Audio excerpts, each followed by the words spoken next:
ಸರ್ವಮಂಗಳ ಮಾಂಗಲ್ಯ ಶಿರ್ವೇ ಸರ್ವತ ಸಾಧಿಕೆ ಶರಣೆ ತೈಮ್ರಿಕ ದೇವಿ ನಾರಾಯಣಿ ನಮೋಸ್ತುತೆ.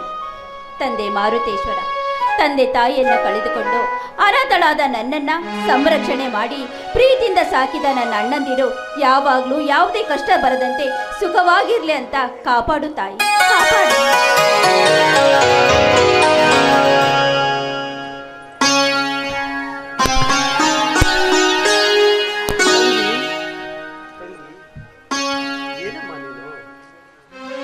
ಸದಾ ದೇವರಲ್ಲಿ ತಲ್ಲೀನರಾಗಿ ದೇವರ ಭಕ್ತಿ ಮಾಡ್ತಾ ನೀನು ಪತಿ ಪರಮೇಶ್ವರನಂತಹ ಪುಣ್ಯಾತ್ಮ ಸಕಲ ಸದ್ಗುಣ ಸಂಪನ್ನ ವರಮಾಶಯ ದೊರೆಲನ್ನು ಆ ದೇವರಲ್ಲಿ ಬೇಡ್ಕೊಳ್ತೇ ಇದ್ದಿದ್ದ. ಇಲ್ಲಣ್ಣ, ನನಗೆ ಪತಿ ಕೊಡುವಂತ ದೇವರ ಹತ್ರ ಬೇಡ್ಕೊಳ್ತಿರ್ಲಿಲ್ಲ. ನನ್ನನ್ನು ಸಾಕು ಸಲಿದ ಈ ನನ್ನ ಅಣ್ಣಂದರಿಗೆ ಯಾವ ಕಷ್ಟ ಬರದೇ ಇರ್ಲಿ ಅಂತ ಆ ದೇವರ ಹತ್ರ ಬೇಡ್ಕೊಳ್ತಿದ್ದೆ.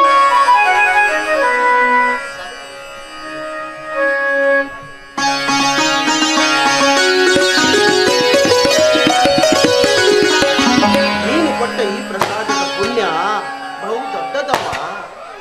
ಅಂತೆ ನೀನು ಸದಾ ದೇವರ ಧ್ಯಾನ ಮಾಡುತ್ತಾ ತಲ್ಲೀನನಾಗಿ ದೇವರ ಒಂದು ಧ್ಯಾನವನ್ನು ಮಾಡ್ತಾ ಇದೆಯಮ್ಮ.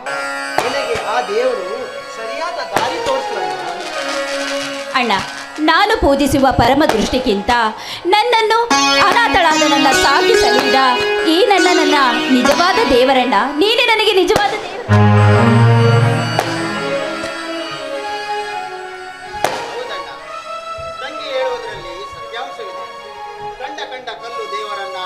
ದೇವರೆಂದು ಪೂಜಿಸಿ 9 ತಿಂಗಳು ಹೊತ್ತು ಹೆತ್ತ ತಂದೆ ತಾಯಿಯರನ್ನ ಅತಿ ಕ್ರೂರವಾಗಿ ಕಾಣುವ ಈ ಸಮಾಜದಲ್ಲಿ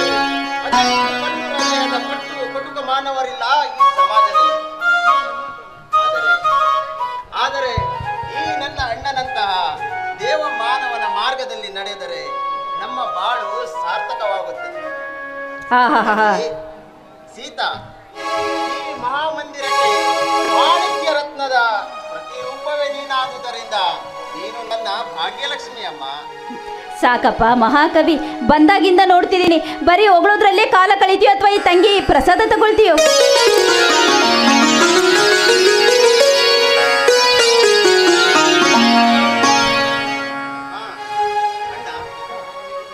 ನಿನಗೆ ಒಂದು ಹುಟ್ಟಿನ ವಿಷಯ ಹೇಳಬೇಕೆ?